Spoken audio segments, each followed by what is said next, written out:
Good morning, student. In previous lecture, we have completed Carey-Festus-Lightbridge method, and as a part of measurement of low medium resistances, there's one more topic left, that is ohm meter method, but we are not going to cover that topic again as we have studied that topic in measurement of low resistances. Now coming to the measurement of high resistances. Basically, all the resistances having a value exceeding 100 kilo ohm are termed as high resistances.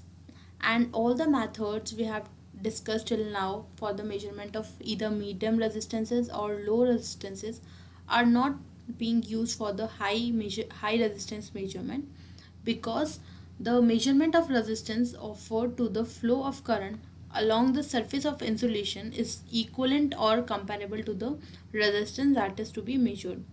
But in case of high measurement of high resistance, this should not be in case.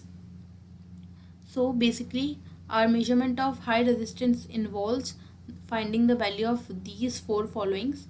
First one is insulation resistance of cable and components and build up electrical equipment of all the types.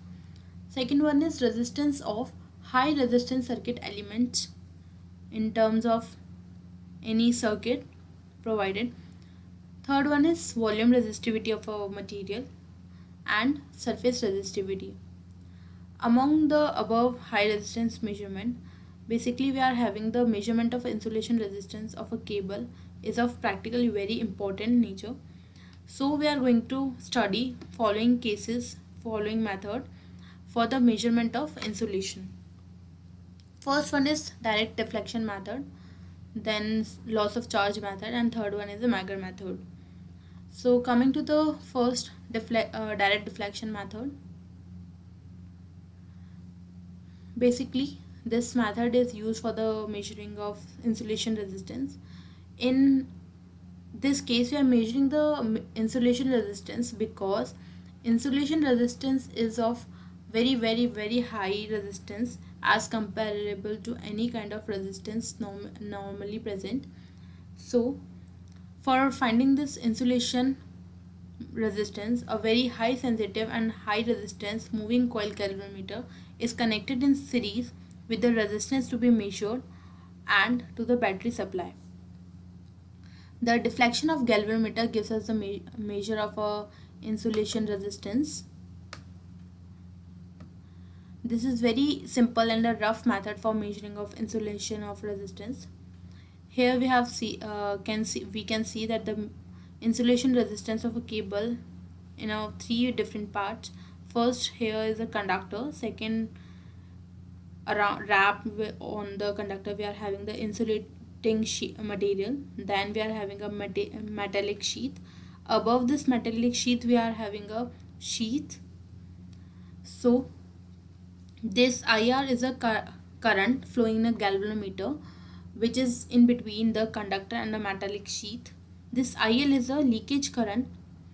So for the description of direct deflection method used for measuring the insulation resistance, this cable is shown here.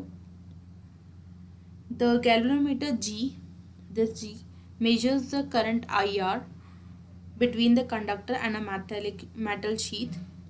The leakage current is IL over the insulating material is carried by the guard wire around the insulation and does not flow through the galvanometer. We have taken this as a separately by just taking a connection from the guard wire. Now the cables without metal sheath can be tested in a similar way if the cable, except for the and or end to which the connections are made, is immersed in this water tank as shown in figure. The water and the tank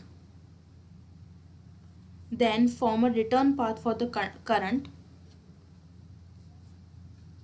because this is not having any metallic sheath.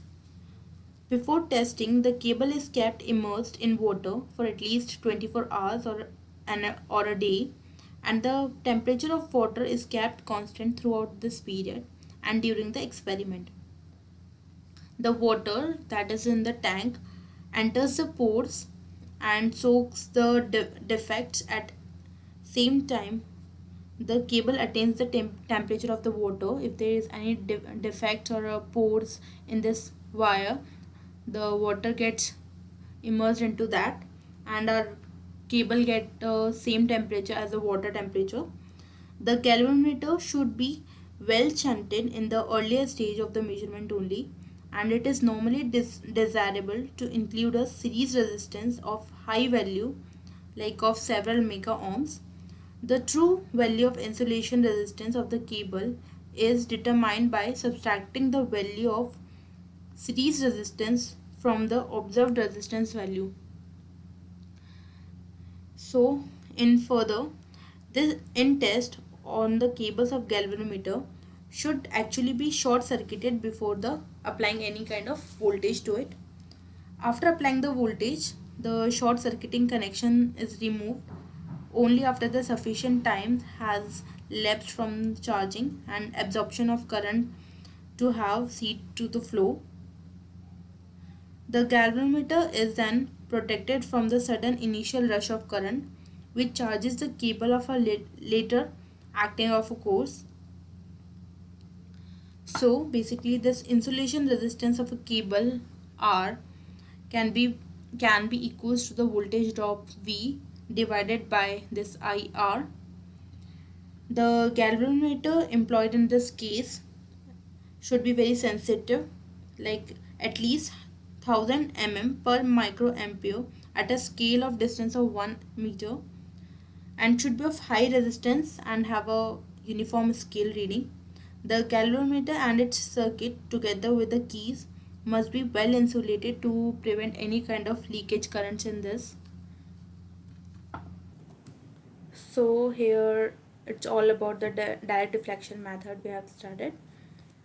This is basically a theoretical type of method in which we have to just study the procedure of immersing that wire into the water and taking the readings out of that galvanometer.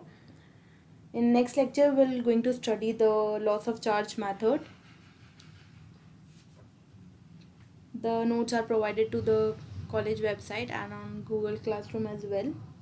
Till then, continue lectures, stay healthy, stay safe.